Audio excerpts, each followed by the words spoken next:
Chapitre 38. Le général fixa Elijah Floyd. Le colonel Elijah Floyd n'aimait généralement pas les politiques. Aussi haut placés qu'ils ou elles fussent, il ou elle était pour lui des putains de parasites opportunistes. Pour ne rien arranger, disons même pour tout aggraver, la seule personnalité politique qui le concernait vraiment était une femme, la ministre des Armées. Une gonzesse au commandement des armées. Comment imaginer pire folie? Que des généraleux existassent était déjà si insane. Telles étaient les pensées qui avaient agacé l'esprit du colonel. Il se trouvait dans le bureau du président de la République, naturellement en compagnie de ce dernier, mais aussi de la ministre des Armées, du général d'armée Michel Matrone, du ministre de l'Intérieur, de quelques autres hauts gradés et de 3 responsables scientifiques du projet de recherche ASIC, amplification synaptique et interface cérébrale. Avec les encouragements du colonel, Yves Badol et Guy Sabatini avaient tenté de décrire à tout ce monde ce qui s'était passé en eux, quand ils avaient abattu des scientifiques. Leurs explications terminées, ils avaient répondu aux questions que tous et toutes avaient posées, puis accompagnés par leurs gardiens, ils étaient sortis. La porte venait à l'instant de se refermer derrière eux. Elijah, qui avait demandé cet entretien en haut lieu, porta sur l'assistance un regard grave, surmonté de sourcils froncés. « Vous les avez entendus tous les deux. Mon propre témoignage ainsi que leurs dossiers médicaux attestent qu'ils se sont auparavant toujours comportés comme des soldats parfaitement équilibrés, sains d'esprit. Ces soldats d'élite ont prouvé maintes fois leur sang-froid et leur aptitude à réagir aussi promptement que de manière optimale.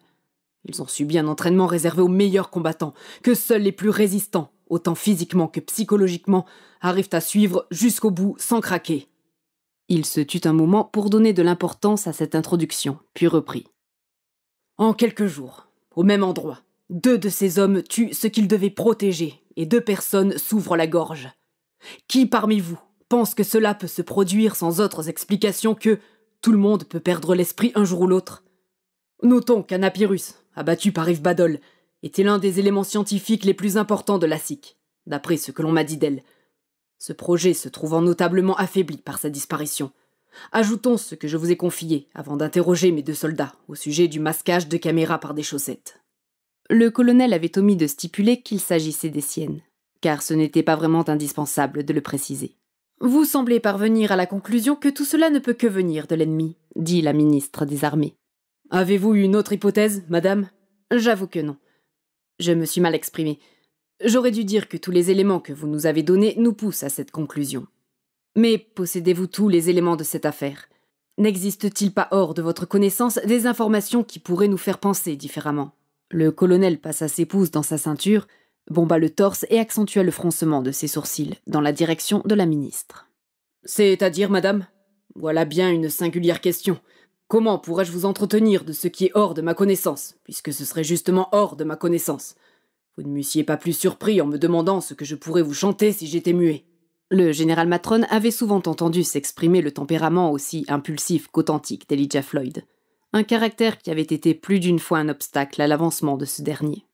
Il savait qu'avec un peu moins de fierté et un peu plus de diplomatie, ce colonel-là eût été général avant lui-même. Redoutant une algarade entre son subordonné et la ministre des Armées, il essaya d'étouffer le départ de feu qu'il sentait couver dans la poitrine d'Elijah. « Madame la ministre, le colonel Elijah Floyd est celui qui est le plus informé de tout ce qui concerne la sécurité de l'ASIC. Cela induit que s'il existe des éléments inconnus de lui, c'est qu'ils le sont pour nous tous, et que personne ne pourra par conséquent les soumettre à votre appréciation. » « Je n'en doute pas, général, je n'en doute pas. Ce que je veux dire, par exemple, c'est que nous ne savons pas grand-chose de la vie privée des 2 meurtriers.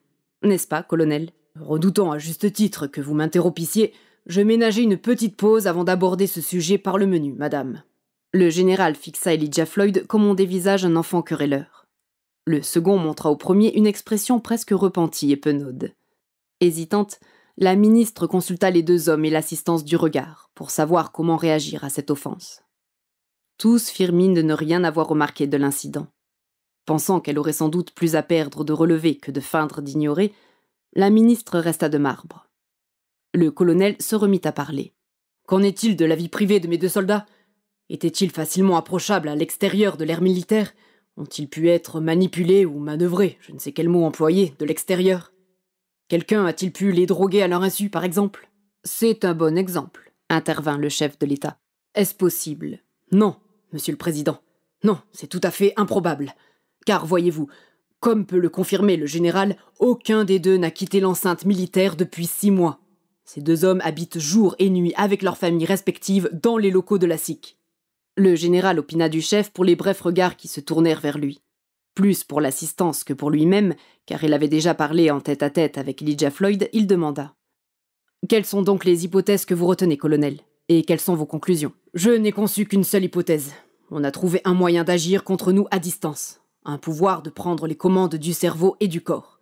N'étant pas un scientifique, j'aurais du mal à dire par quel procédé.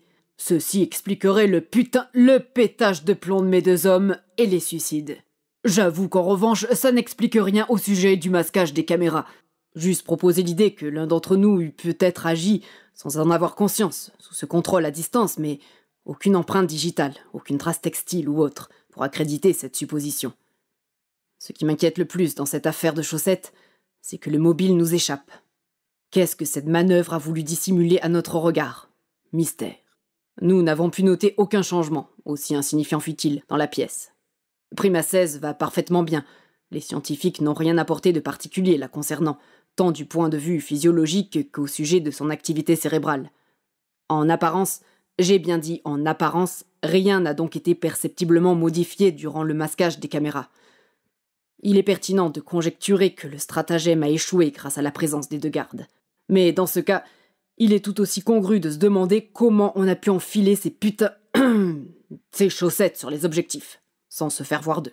Les seuls qui eussent pu nous mettre sur la voie sont sans doute morts. « Que suggérez-vous, colonel ?»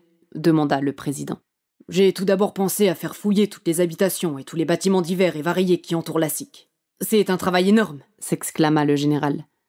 La SIC est isolée dans une enceinte militaire d'une 30aine de kilomètres de circonférence.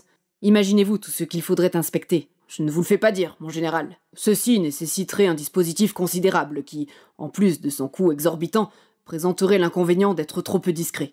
Cela signalerait à nos ennemis que nous sommes gravement touchés et que nous ne savons pas comment nous défendre. Cette idée n'est donc pas la bonne pour ces 2 raisons. Alors ? demanda la ministre. Alors, la seconde solution que j'imagine consiste à déplacer la SIC dans le plus grand secret. Si les problèmes cessent, nous aurons la preuve que nous nous sommes éloignés de leur source. Si ces putains de problèmes continuent... Les yeux du général foudroyèrent le colonel. Un peu décontenancé, ce dernier poursuivit. Comme je disais, si les ennuis persistent, 2 explications demeureront en lice. L'une serait que nous aurons transporté la cause avec nous. Dans ce cas, il ne nous restera donc plus qu'à chercher dans ce que nous avons déplacé pour la trouver. L'autre serait que la cause nous aura suivis. Si ce n'est que ça, s'exclama la ministre. Ne tardons pas à déplacer la SIC et nous verrons bien ce qu'il en résultera. La ministre des Armées, nouvellement nommée à ce poste, avait une idée encore partielle de ce que pouvait être la SIC. Son « que ça » fit réagir le général, en grande partie, c'est vrai, pour devancer une éventuelle réponse catastrophique du colonel. Ce sera une entreprise onéreuse et extrêmement délicate.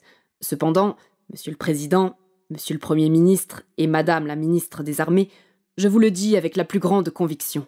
J'appuie la demande du colonel Elijah Floyd. Tout doit être fait pour préserver la SIC. Le fait même que l'ennemi tente de retarder ce projet de recherche montre son importance capitale pour la défense de notre pays. De toute évidence, certains ne veulent pas qu'il aboutisse. Il faudra chiffrer cela, dit le président. Quoi qu'il en soit, je ne peux pas signer sans savoir ce que ça va coûter. Quoi qu'il en soit, si ce projet est si important pour notre défense, cela coûtera beaucoup plus cher de ne pas le faire, rétorqua le colonel. C'est ce que je pense aussi, appuya le général. C'est à ce moment que le téléphone sécurisé sonna sur le bureau du président. Excusez-moi, dit celui-ci en portant l'appareil à l'oreille. Un silence se fit dans l'assemblée. Tout le monde savait que cette ligne n'était pas utilisée pour échanger des banalités. Attendez, je vous passe le général Matron. Vous lui répéterez tout cela vous-même, dit le chef de l'État en tendant le combiné à l'intéressé. Général Matron, la générale Nicole Ramadé-Jardin, chef de service des renseignements, veut vous communiquer une information. Michel Matron prit l'appareil des mains du président. Bonjour, général Michel Matron en ligne. Bonjour, général. J'en viens au fait. Nous avons intercepté un mail dans lequel figurent les noms des scientifiques de la SIC assassinés.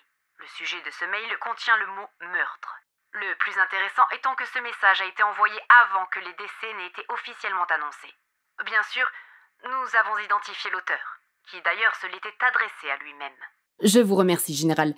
Juste le temps de transmettre l'information et je reviens vers vous au plus tôt. » Le général s'approcha d'Elijah Floyd et lui murmura ce qu'il venait d'apprendre. « Ah, ça c'est une putain de bonne nouvelle !» tonitra le colonel.